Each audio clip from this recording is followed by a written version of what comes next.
आंखें बंद करना, हृदय खोलना।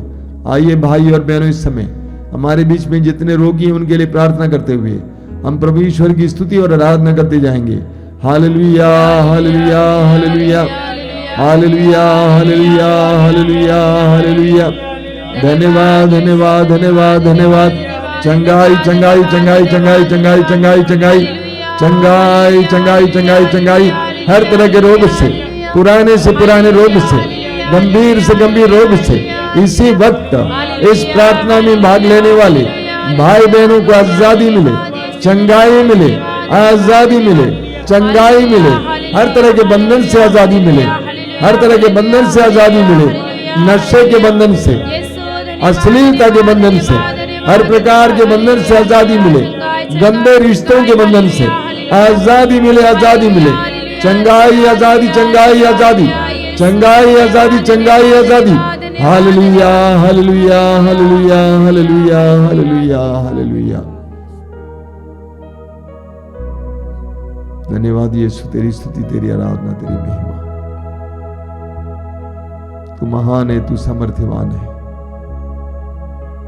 तू रोगियों पर दया करता है, पीड़ितों पर दया करता है। दयालु यीशु, दया कर।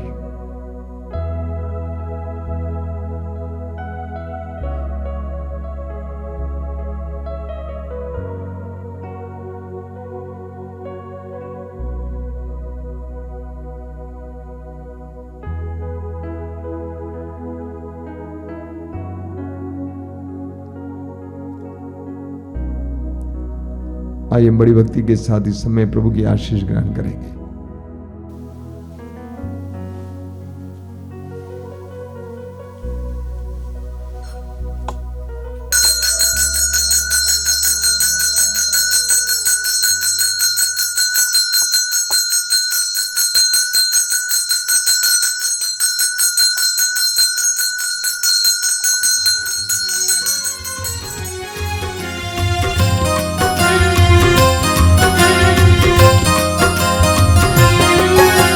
यीशु के बदन से बहे जो लहू की धारा, उसमें धुले हमारे